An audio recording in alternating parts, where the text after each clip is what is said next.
Hi, everybody. This is Pastor Andrew Miller from Revival Tabernacle in Jacksonville, Florida. Once again, bringing you the Word of God. Hope that you are doing well today as you prepare to watch today's lesson. If you will turn in your Bible to the book of Psalms, chapter 90, verse 12. We're going to read just one verse, Psalms chapter 90, verse 12. I'm going to read it out of two different translations for your understanding here today, just for the sake of clarity. I'm going to read in the King James Version and then in the New Living Translation. So feel free to look with me in both versions if you have them available. And if you don't, just pay attention and listen, and I will read them to you in both versions. If you've not had a chance to pray before you get started with today's Bible study, I encourage you to put this lesson on pause and spend some time talking to God in prayer prior to pursuing this lesson today. Open your heart and mind through prayer so that you are able to understand what the Spirit of God is trying to tell you through this lesson. And also, don't forget to subscribe to our church's YouTube channel. We would love to have you join us. If you are not already subscribed, go ahead and hit that subscribe button now so that you don't miss anything that we are sharing. So today, Psalms chapter 90, verse 12, the Bible says, "So teach us to number our days, that we may apply our hearts unto wisdom." Again, that's the King James Version. So teach us to number our days, that we may apply our hearts unto wisdom. The New Living Translation says it this way: teach us to realize the brevity of life, so that we may grow in wisdom. Once again, the New Living Translation says it this way: teach us to realize the brevity of life, so that we may grow in wisdom. So I'm going to title this lesson today, just a simple title. It's going to be "Life is Short, Pursue Wisdom." Life is short, pursue wisdom. I think that's good advice for anybody who is paying attention to this lesson here today, because our lives on earth are very short. I was just watching on the news the other day, for those of you who may have seen that movie, The Black Panther. The head guy that was the one that played King T'Challa, the head actor named Chadwick Boseman, just passed away this past week. And I think they said he was only 42 years old. He passed away from, I think it was pancreatic cancer. What a short life, 42 years on earth and gone. We know throughout this pandemic, there's a lot of folks that have died that, unfortunately, some of them were young too. You know, they were children, teenagers, folks in their 20s and 30s and so on and so forth, whose lives were cut short because of the coronavirus combined with comorbidities that these people had in their bodies. And so their families were able to witness the unfortunate truth of the brevity of life here on earth. And I think sometimes it's not until we approach our middle age that many of us begin to contemplate the true brevity of life on earth. And there are some young people who are wise in earlier ages because they had good influences at home. So they began to pursue wisdom at an early age. And so their understanding and wisdom, even at a young age, is much more advanced than many of their peers because of the influences they had in their home. But for the average person who has unfortunate, negligible influences and doesn't even begin to think and contemplate sometimes about the brevity of life until we are in our middle ages, it is a sad thing that we wait so long. I mean, why wait till we're halfway through with life, perhaps, before we start thinking, you know what, life is short, and you know what, I should have started pursuing wisdom long ago. What if we started pursuing that as children?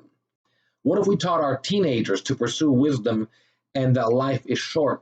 And as children, oftentimes we think that time goes by slowly. And I remember as a child, to me at least, I don't know how your experience was, but for me, life just seemed to go by very slowly when I was a child. And then when we become teenagers, it seems like we just can't wait for time to fly by so that we can grow up and get out of the house. It seems like the closer we get to adulthood when we're teenagers, the more anxious we become in hoping that time will fly so that we can get out of the house and be free and independent. And uh, as we get to around perhaps our 40s, then we start to understand that our time on this planet is brief and that it does go by fast. And in fact, this is not just an observation from someone in their 40s or 50s or people that are in their older age. The other day, even my 12-year-old nephew made a comment about how fast time seemed to have flown by. Uh, Children are noticing how quickly time is passing. It seems to me these days in particular, once you've woken up and it seems like you just do a handful of things and the day is over and you're thinking, my God, where did the day go? It just seems like we just started and now it's time to finish. And then all of a sudden it's time to go to bed. It's dark, it's nighttime, bedtime. And then it seems like when you go to bed, the nighttime is not long enough. Maybe for you, but you might feel it's long enough, but for me, it feels like, man, I just laid down and the sun is coming up again. How is it that night goes by so quickly? So whether day or night, it just seems that time flies by.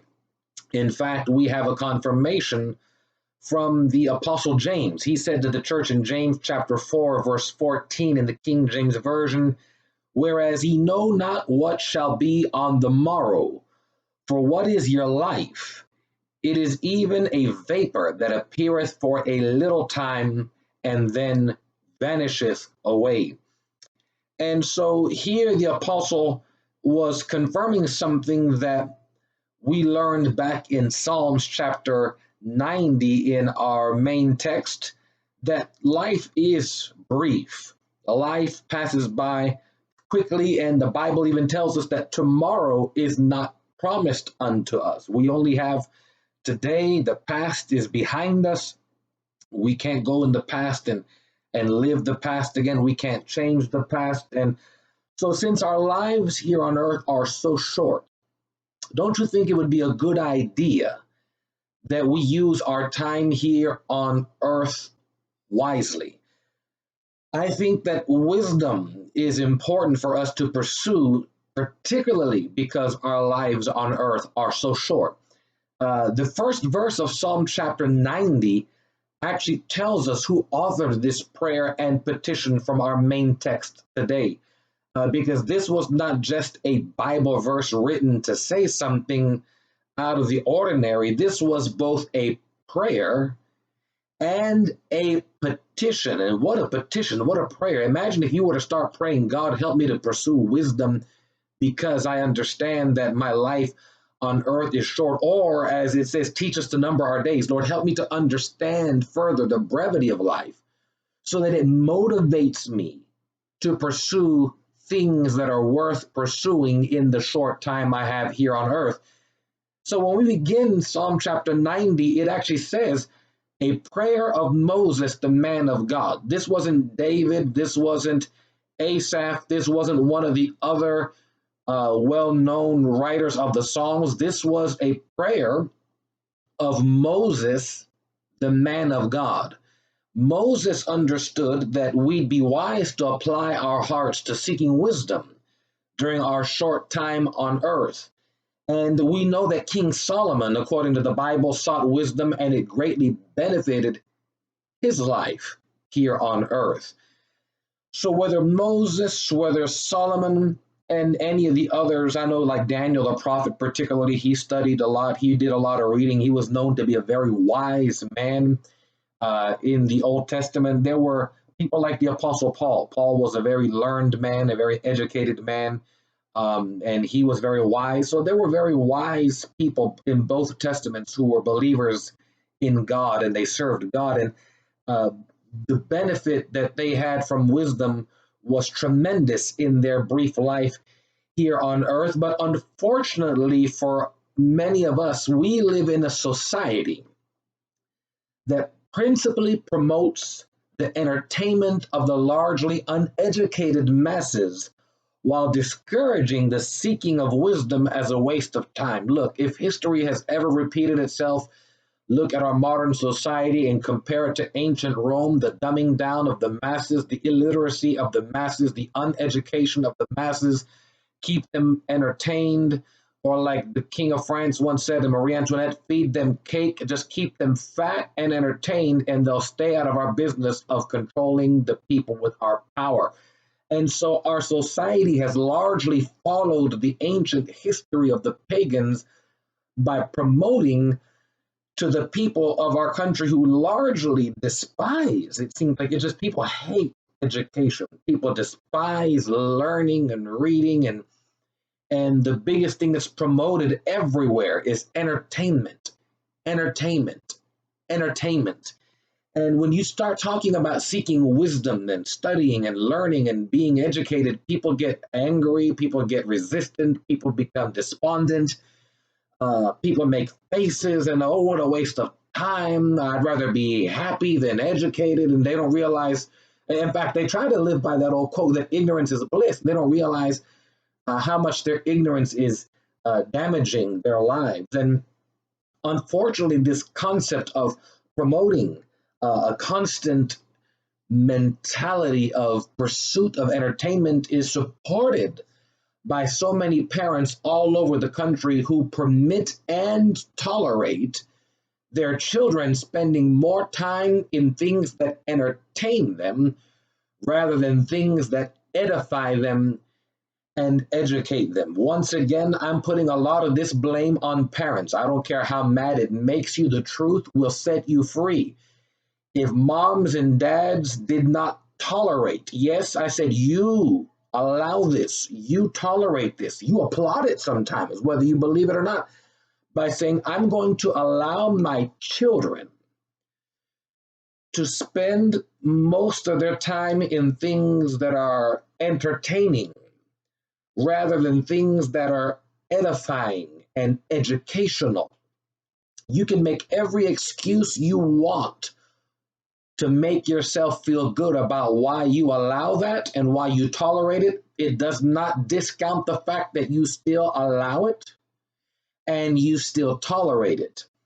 And so because of that, then when we become adults, we've got a bunch of grown adults acting like kids who spend their lives in pursuit of entertainment because oftentimes too many parents don't like to read. They don't like to study. They don't like to learn for themselves. Therefore, they don't promote the seeking of wisdom to their own children since it's irrelevant to them also. And then this vicious cycle continues from generation to generation among so many families, which is why so many of our families grow up poor, miserable, unhealthy, and unhappy.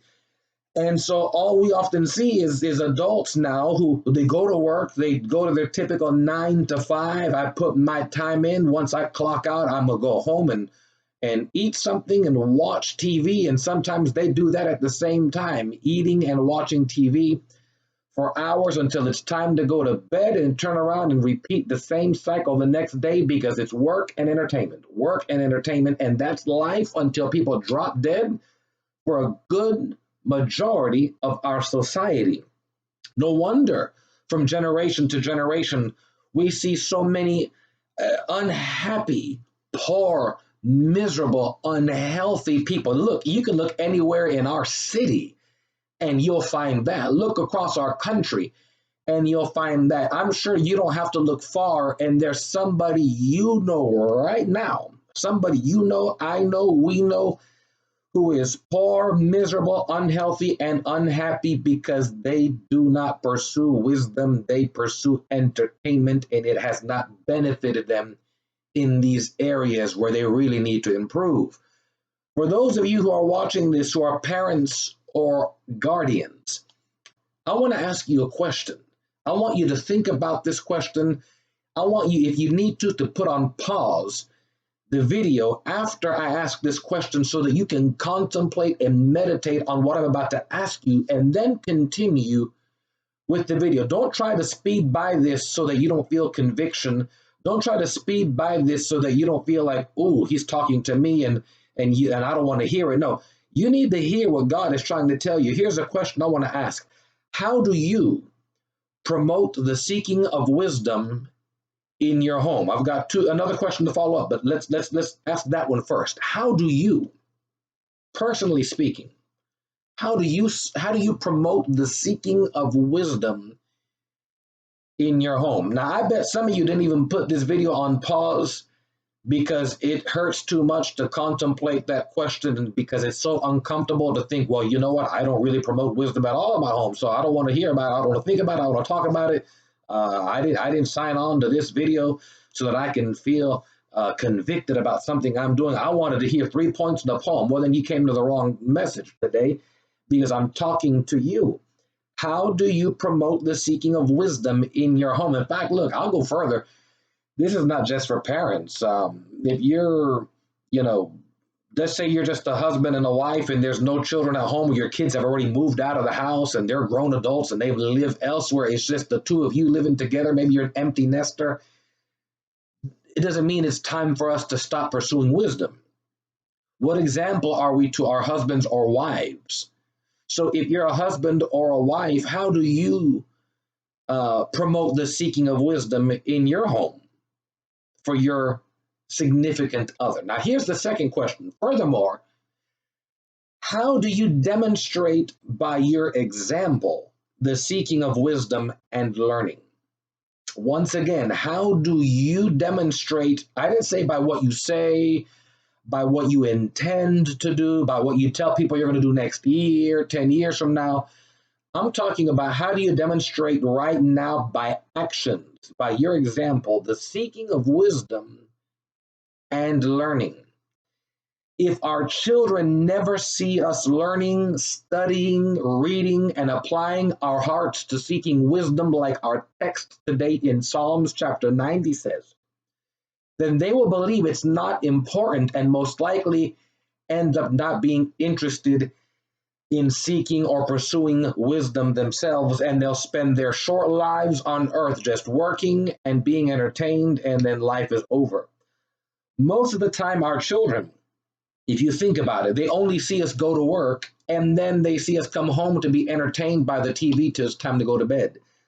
So when these kids grow up, they think that all life is about is working and entertainment. I've heard people say, pretty much that sums up the life of most people that we know, work and entertainment. I dare you, find me somebody that you know whose life is more than just that. I'm sure some of you may know a few people, but for the most of us, most of the people we know, that's just all they do, work and entertainment.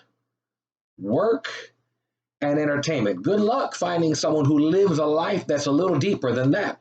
Moses, that's why he prayed in our text, the prayer of Moses, the man of God, that we need to listen to. We need to pray it ourselves. We need to pay attention to it. He said, teach us to number our days so that we can incline our hearts unto wisdom. He prayed that we would learn to understand the brevity of life, and thereby not waste our time with the foolish things and unnecessary things in this life, but rather to seek wisdom and apply ourselves unto learning. I know that we won't be able to learn everything that can be learned or understand everything that needs to be understood in this life. Look, if we lived 1,000 years, I've said it before, even someone who lived 1,000 years would not be able to learn everything there is to learn, know everything there is to know, and understand everything there is to understand. But why is that? Well, one human lifetime is way too short to know it all. Way too short. Nonetheless, that's not an excuse to waste precious time. We shouldn't waste precious time because time cannot be recovered once it is lost. I know it frustrates some of us that we wish we could go back 10, 20, 30 years and say, I wish I could rewind time and change this and change that, because some of us are aggravated, some are angry, depressed, disturbed by how much life and time was wasted on foolish things, on dumb things, unnecessary things, and then now in their middle age, or for some people in their older age, they realize that I can't go back and get that time. I've lost it forever. I can't recover it. And so why then would we waste our short time on earth with foolish stuff? Why not learn from Moses, the man of God, and the prayer in today's Bible text that since life is brief, let's pursue wisdom.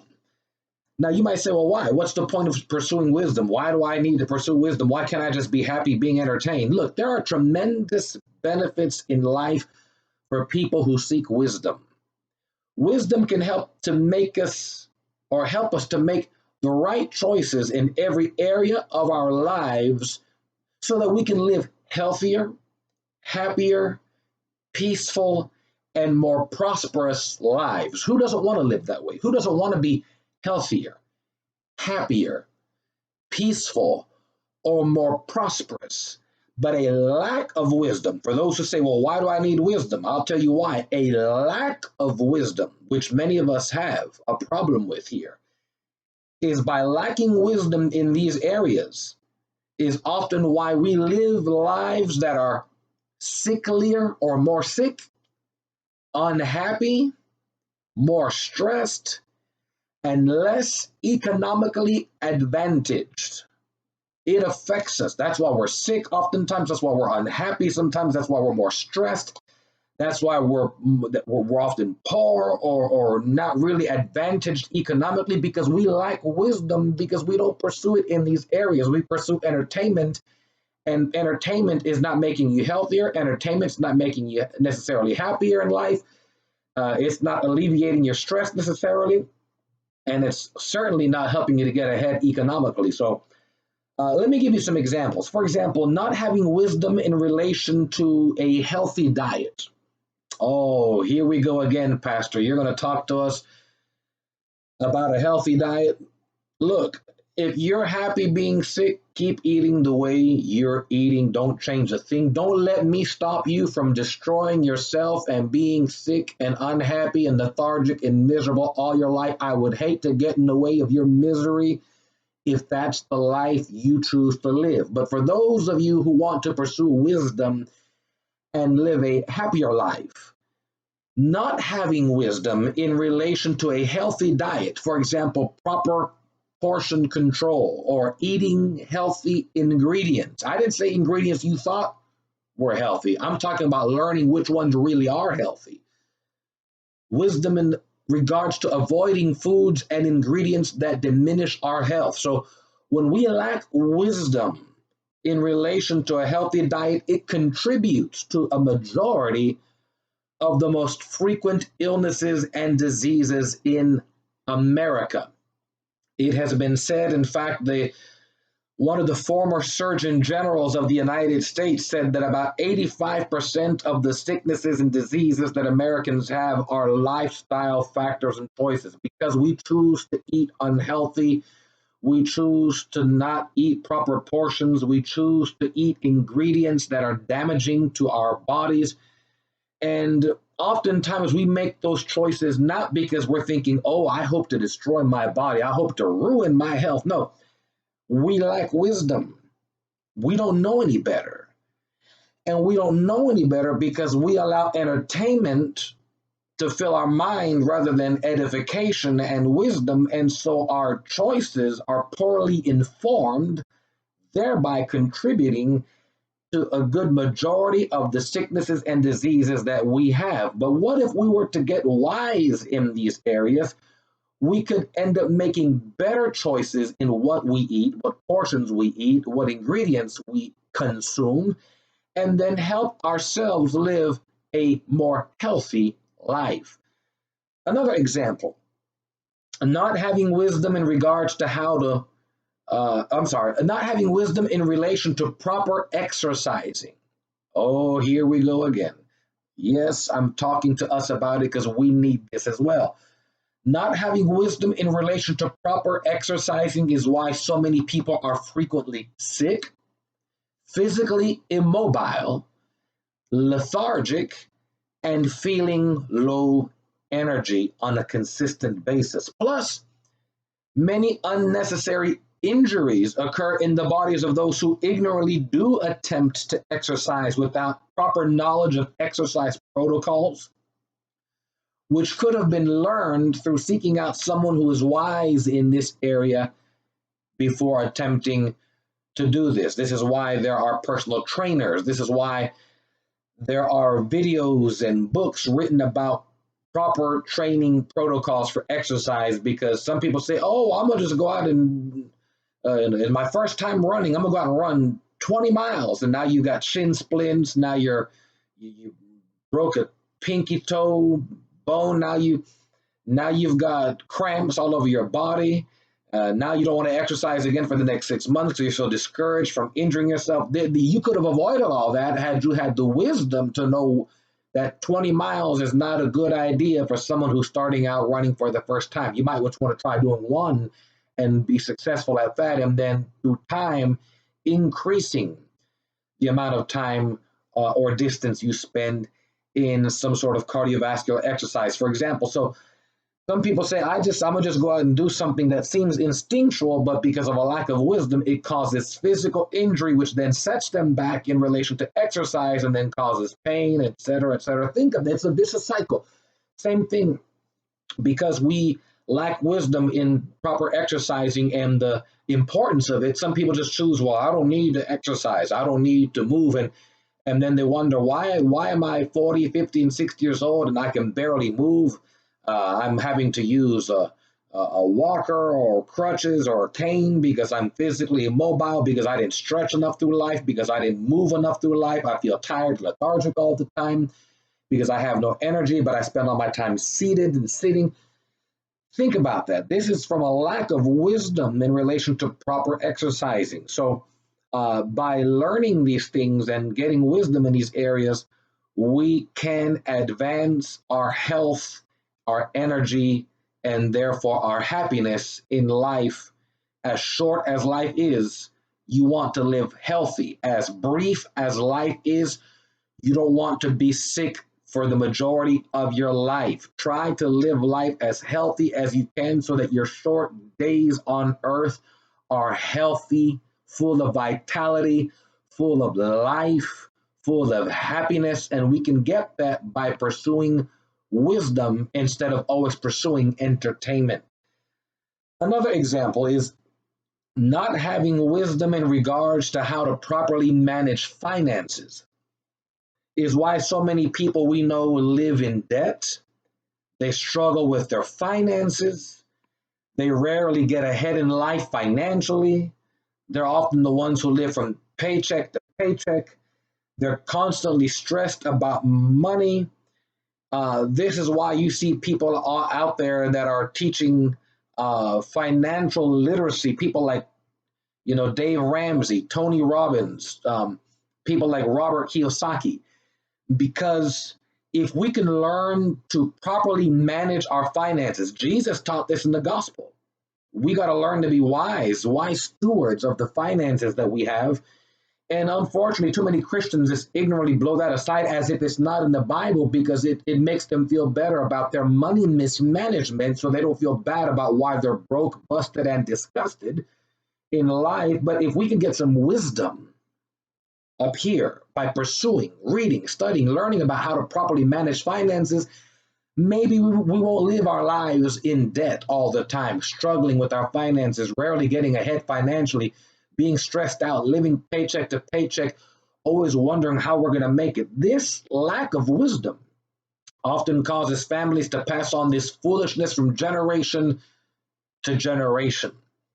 We can cut that foolishness off by passing on wise financial principles from generation to generation, like the older generations of what they called old money. A lot of the old money in this country, they passed on wise principles to their children, and their children grew up to become successful entrepreneurs and people who had wealth and finances and abundance because parents taught their children how to properly and wisely manage finances. But if you got a mom and dad who teach you go out and go out and max out your credit cards and live above your means and spend money you don't have and borrow from other people so you can buy things you don't need and can't afford to have and live paycheck to paycheck, then our children end up being cursed with this stupidity that causes them misery for their short, brief life on earth. What a shame. We have the power to stop it. What are you going to do about it? Another example, not having wisdom in regards to how to treat people and how to properly interact with them leads to so many unnecessary disputes, relationship problems, social anxiety for so many people. Too many of us lack wisdom in this area, and the Bible tells us that we've got to learn how to treat people, treat them with respect, with humility, with honor, with love. We've got to treat people not like garbage, not like they're scum, even though there's a lot of folks who act like scum on this planet, a lot of wicked, evil people. But if we could learn to treat people with respect and learn to properly interact with them, maybe we could minimize the amount of unnecessary disputes that we have in life, and we could minimize the relationship problems that so many of us have, and minimize the social anxiety that some people wrestle with in their lives simply because of a lack of wisdom in how to treat people and how to properly interact with them. I wish every mom and dad would teach their children how to properly treat people and interact with people so that their children can grow up with this wisdom that will benefit their relationships for their brief lives on earth. I think if we understood the brevity of life, we'd be more interested in maximizing the time we have here on earth with successful days. And in order to be more successful in every area of our lives, we need more wisdom. I didn't say we need less, we need more, and God knows it. We need to pray. In fact, the Bible said, if any man lack wisdom, let him ask of God, and God will liberally give to whoever asks. He doesn't rebuke you for asking for wisdom. Look, I promise you, I pray for wisdom regularly. I consistently ask God, give me wisdom and understanding. Don't let me be ignorant, dumb, blind. I want to know. I want to understand. I want to grow in my wisdom and understanding. And we've got to make a concerted effort to make that happen if we want to have successful days here on earth. And so we don't obtain wisdom from playing video games all day. I know you teenagers and kids who are watching this, you're not going to like this part, but we don't get wisdom from playing video games all day long. We don't get wisdom from always watching silly entertainment videos on YouTube. For those people who say, oh, well, I'm always on YouTube. Well, what are you watching? If you're always watching nothing but silly people that are entertaining, maybe funny, but you're not watching educational stuff, then again, you don't get wisdom from that. I'm not saying that it's wrong to every now and then watch something silly as long as it's godly that makes you laugh on YouTube. There's some funny stuff out there. Okay, fine. But I'm talking about those of you who that's all you do. That's every time you on YouTube. If somebody was to look through your YouTube history, all they would see is entertainment, entertainment, entertainment, entertainment. They would see no educational programs on your YouTube history. That's a shame. We don't obtain wisdom by always spending our time pretending to be something that we're not on Instagram and on Twitter. And that's for those posers watching here. That's for those of you who spend so much time on social media like Instagram and Twitter, always trying to pretend what you're not, trying to pretend like you're popular, trying to pretend like you're cool, trying to pretend like you got 1 billion followers, trying to pretend like you have a life that's not struggling right now. All those pretenders who end up spending their lives trying to entertain people, trying to impress people who don't care. You don't get wisdom from that. You waste a lot of your time with that stuff. Wisdom comes from seeking God. Wisdom comes from studying the Bible. Wisdom comes from praying regularly. Wisdom comes from reading books, or nowadays, if you have the ability to do it through your technology on your phone, you can intentionally listen to audiobooks if you're not reading them. So books, one way or another, whether you're reading them or listening to audiobooks, you can get wisdom from studying books. You can get wisdom from watching or listening to educational programs on whatever multimedia sources we have available. We can, and there's a lot of stuff out. There's a lot of educational things you can find all across different multimedia platforms, and I challenge you to look some out that benefit you.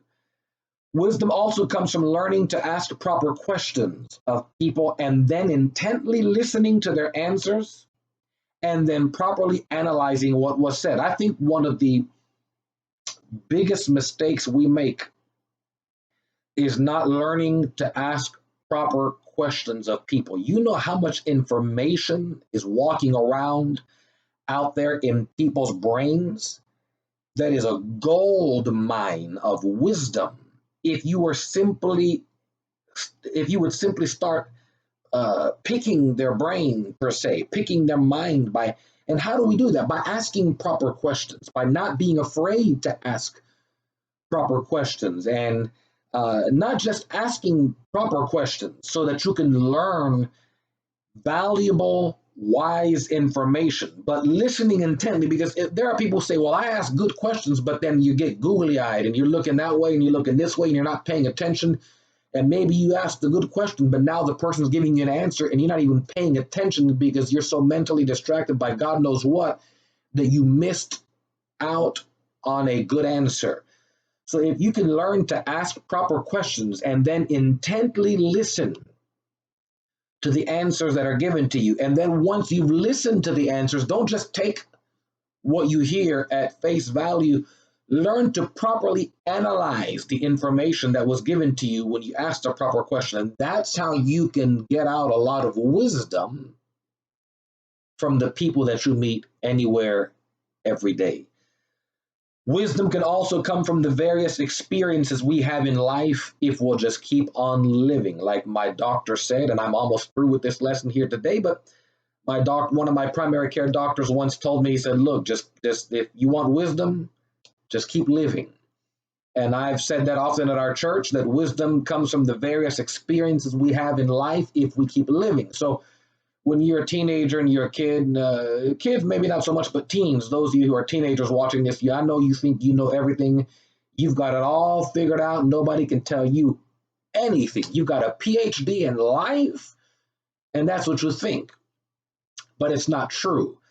And as you get older and you begin to live the various experiences, many of the experiences that we told you to avoid, but you went out and did anyway, you learn from those experiences if you keep living wisdom and things that I shouldn't have done this and I shouldn't do that, and this is probably not a good idea. Just keep living and you'll learn those things. Wisdom will come with a longer life if you are seeking for it.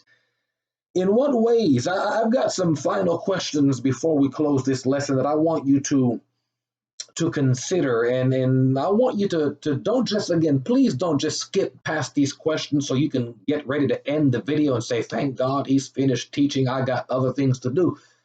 How are you going to benefit from the lesson if you're not thinking about the questions that I'm asking you, meditating on them, answering them honestly? Don't lie to yourself. Don't lie to your spouse. Don't lie to your kids. Tell the truth. Here are some questions I want to ask. Meditate and contemplate on this and let this sermon dig into your heart. In what ways have you benefited from applying wisdom in some of the most recent major decisions you've had to make in your life? Think about that for a moment. Maybe recently you've had to make some major decisions, and you applied wisdom that you had learned through the years into some of those major decisions. In what ways were you benefited from applying wisdom in some of those most recent major decisions? And having said that, once you think about the answer to that, I challenge you with this follow-up question. Weren't you grateful to have had wisdom to help you to make better choices in your most recent major decisions? And I'm sure most of you watching this are going to say, absolutely. I am grateful and thankful that I have the wisdom to make better choices, better decisions, more informed decisions that if I had not had that wisdom would have cost me dearly, whether economically, whether in the relationship area, whether in health, that had I not had that wisdom, it could have cost me something drastic. So thank God for wisdom. Now, the next question I'd like to ask you, and this is something you need to contemplate deeply, is what actions are you taking daily that show God and people that you're actively seeking wisdom? Notice I put an emphasis here on actions. I didn't say what you're saying. I didn't say tell us what you said you're going to do next week, because you keep talking about next week I'm going to do this and next year I'm going to do this. I'm not interested in hearing the lies we tell about what we're going to do, our intentions that we never fulfill. That's a lie. I'm not interested in that. I'm interested in asking you what actions you take now, daily. Not what you did 10 years ago, not what you used to do, not what you'd like to do, not what you did once, 2 months ago. What actions are you taking daily to show God and people that you are actively seeking wisdom? Think about that. Pause this for a moment if you need to. Answer that question. Let that marinate in your heart and in your mind, in your spirit. And then finally, on to the last question of this series here that I'm asking you at this moment. How much wisdom have we sacrificed on the altar of entertainment?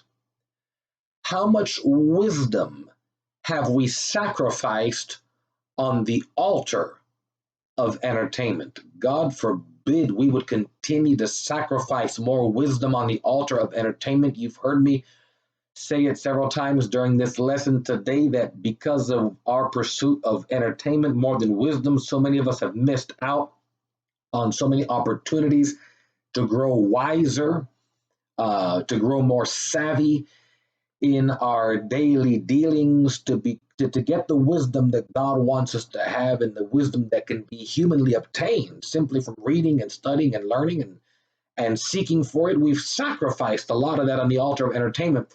No wonder Psalms 90 verse 12, our main text, I repeated to you here in the end, when Moses said, so teach us to number our days, that we may apply our hearts unto wisdom. I know life is short, time is short, so I'm going to get ready to close this lesson because I know our time is short today, but please, please, please do not forget the object of this lesson. Life is short. Pursue wisdom. Seek it. Desire it. Look for it. If you want a good book in the Bible that gives a lot of wisdom, read, for example, the book of Proverbs. That's one classic book for wisdom in the Bible, even though Ecclesiastes has a lot of wisdom too. But learn to become passionate about wisdom so that the short time that you have on earth can be a life well lived, a life that's healthier, happier, more prosperous financially, more victorious spiritually, and just more successful overall in every area of your life because of wisdom. And since life is so short, it behooves us. It would benefit us. It's in our best interest that we pursue wisdom. I hope this sermon challenged you today.